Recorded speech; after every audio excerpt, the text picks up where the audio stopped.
இன்னைக்கு காலைல பார்த்தீங்கன்னா, பரபரப்பா சமையல் வேலை செஞ்சுட்டு இருக்கேங்க. தம்பிக்கு ஸ்கூல் டைம் ஆயிப்போச்சு. எங்க தாத்தா வந்து குளிக்க தம்பி கூட்டு போயிட்டாரு.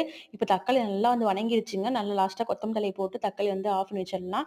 இந்த பக்கம் பார்த்தீங்கன்னா, தம்பிக்கு வந்து பாப்கார்ன் கேட்டாரு. பாப்கார்ன் தான் காலைல அத்தை வந்து வாங்கின்னு வந்தாங்க.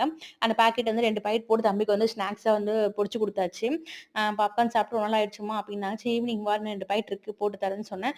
அடுப்புலாம் பார்த்தீங்கன்னா, சாப்பாடு வடிச்சேன்னா, அந்த கஞ்சிலாம் ஊத்தி ஒரு மாரி இதாயிடுச்சு. எல்லாம் எடுத்து போட்டு வதக்கி வைக்கணும் இன்னைக்கு. அதுக்கப்புறம் வந்து சாப்பாடு வந்து வடிச்சு விட்டேன். தம்பிக்கு வந்து காலைல சாப்பிடறதுக்கு தோசையும், முட்டை குழம்பு நைட் வச்சது இருக்குது. அத ஊத்தி தம்பிக்கு வந்து சாப்பிட வச்சுருவேன். லைட்டா அவருக்கு வந்து சளி புடிச்ச மாரி இருக்குது. கனகனன்னு இருக்குன்னு சொன்னாரு. மருந்து விட்டு தம்பி ஸ்கூலுக்கு வந்து அனுப்பியிருக்கேன். அத்த வந்து கடைக்கு போயிட்டு அப்பளம், பஜ்ஜி மாவு, எண்ணெய் லிட்டரு நல்லா வந்து இந்த பாப்கார்ன் பாக்கெட்டு, புதினா, கொத்தமல்லி தழைன்னு சொல்லிட்டு நெறைய இந்த எல்லாம் சீரகம், மிளகு எல்லாம் வாங்கிட்டு வந்தாங்க. நான் அதுக்குள்ள போய் சாப்பாட்டு வேலைய செஞ்சு முடிச்சுட்டேன். ஆல்மோஸ்ட் எல்லாமே முடிஞ்சிருச்சு. மளமளன்னு தம்பிக்கு பேக் பண்ணி ஸ்கூல் அனுப்பி விட வேண்டியது தான். நீங்க என்ன பண்றீங்க? கமெண்ட் பண்ணுங்க. முட்டை குழம்பு பாருங்கன்னா கொஞ்சம் இருக்கு.